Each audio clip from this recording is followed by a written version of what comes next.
Think I'm funny? I was with a little person before. Who? No, I don't like that. Who? Was it a girl or a guy?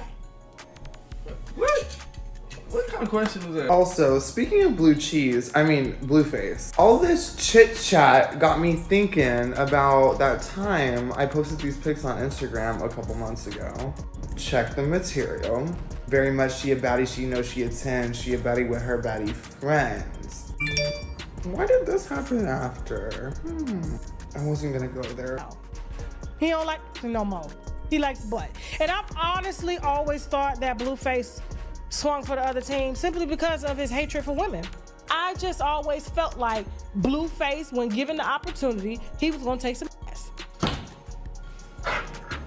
They're more loyal. The speculation around Blueface has reached a boiling point, and recent revelations are forcing us to re-examine everything we thought we knew. What started as whispered rumors has evolved into something much more substantial, with insiders now speaking out about experiences that were previously kept behind closed doors. This isn't just another celebrity gossip story. It's about patterns that have been hiding in plain sight, waiting for someone brave enough to connect the dots and reveal what's really been happening. Breaking news has emerged from sources close to Blueface's incarceration that paint a dramatically different picture of his prison experience. Former inmates who shared space with the rapper are now confirming long-standing rumors that many were afraid to voice publicly. According to these accounts, Blueface's time behind bars involves situations of control and manipulation that go far beyond typical celebrity prison experiences. These revelations are forcing fans and critics alike to revisit old footage with fresh eyes, discovering clues that were always there but never properly understood.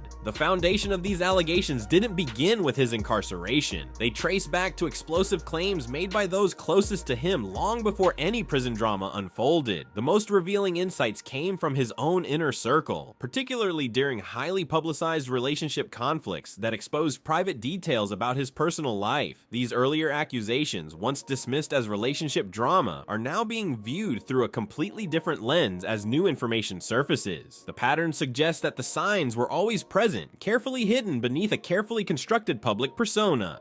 Perhaps the most disturbing evidence comes from documented interactions with his own family members, particularly concerning his young son. Multiple recorded instances show an unusual obsession with questioning a 6-year-old child about sexuality, behavior that child development experts would consider highly inappropriate. These weren't isolated incidents, but rather a consistent pattern of concerning behavior that extended to bringing adult performers into the home environment. The child's complete lack of interest in these situations, often walking away to find snacks, only highlights how bizarre and potentially harmful these interactions truly were. Are you gay? No. What the f*** is this? Come on, give it to me. She good. Get her butter from me. Wait, Hey, what guys. did you say? He's not gay.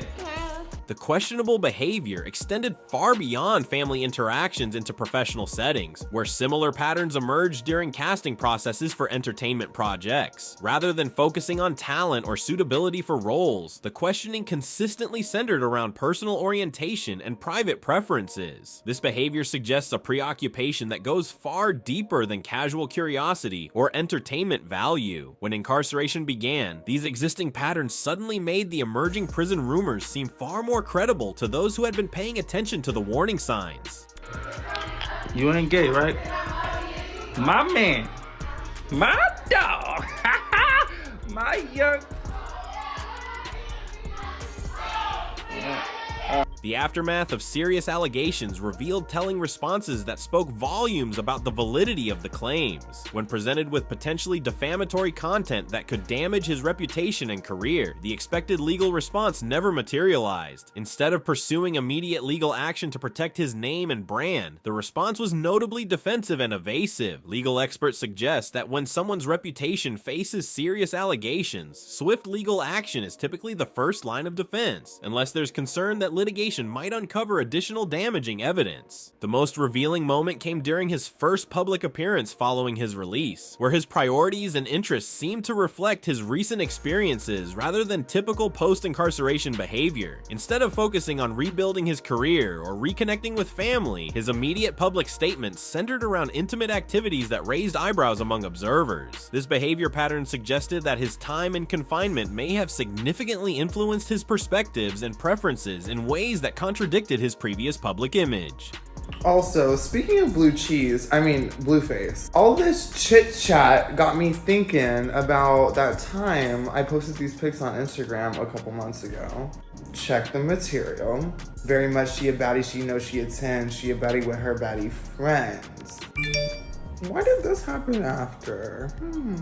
I wasn't gonna go. The physical transformation upon release provided the most shocking visual evidence of what may have occurred during incarceration. His face became a canvas of corporate logos and random symbols: Chase Bank, Walgreens, MLB, YSL, creating an appearance that seemed more like forced branding than artistic expression. Industry insiders familiar with prison culture suggest these markings could represent ownership symbols, similar to how livestock is branded by ranchers. This connects to broader theories about systematic humiliation rituals that extend beyond traditional entertainment industry practices into correctional facility power structures. Listen to you. You got the lubricant? Who the fuck is lubricant, baby? You know this one for the water. What if I want to go in the buttocks? Yeah.